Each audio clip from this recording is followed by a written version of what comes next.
what's up everybody? Landon with LMR.com, it's Dyno Day. And for this dyno, we've got Logan Lindley's 1986 GT back. And everything for the most part mechanically, all the drivetrain stuff, all the same with the exception of a T5 swap. He punted the AOD slush box, wanted to have a little bit more fun with the car, and did a T5 swap. T5 and the PCM were both donor parts from a donor 1986 manual car. Everything else, again, still the same. 87 upper intake and throttle body. The exhaust stuff is the same. Aluminum drive shaft, 327 rear gear, and still the 5.0 Resto 10-hole wheels. 93 octane fuels in the tank, and once he did the T5, he did bump timing just a little bit. I think maybe 2 degrees, give or take. We're excited for this one. Very interested to see how much it makes. But before we get over here into the run, I do want to say that the pull that we did with the AOD was in second gear, just to be able to hold that gear. So if we were able to pull it in third, which would be 1-to-1 for the AOD, his original numbers would have been just a little bit higher. So just putting that out there just so y'all know. But we'll make a quick trip around Logan's car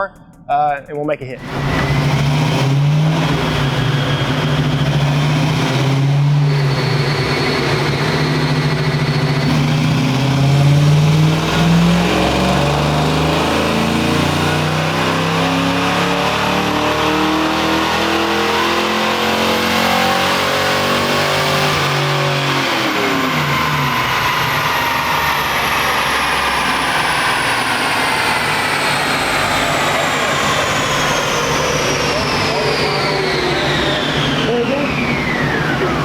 All right, so taking a look at some results. Had a little bit of pickup issue out of the gate, but we got all that solved. We were able to get a really good run. Quick, originally, Logan's car was making about 183 horsepower, 242 pound-feet of torque. So now with the T5 transmission, the car is making 231.6 horsepower at 4,400 RPM and 303.9 pound-feet of torque at 3,600 RPM. Again, second gear pull in the AOD versus a true 1-to-1 pull here in the T5. That's why we're seeing such a large gap in between your before and after. But still, even if we were to pull that AOD in the 1-to-1 ratio, you know, we're still probably only close to 195 horsepower, give or take, maybe 200. But this is a huge increase in horsepower and torque.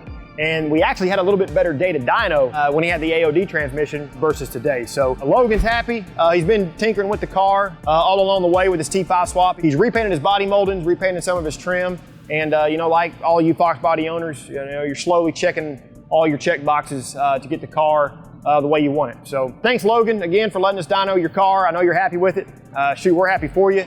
And we should sell a lot of T5s now for any of you that have an AOD and you want to get rid of that thing and bang some gears. So that's it. We're going to sign off. If you find value in what we're doing, please consider liking the video, subscribe to our channel, turn on notifications, and until we see the next one, for all things Fox Body, keep it right here at The Real Enthusiasts, LMR.com.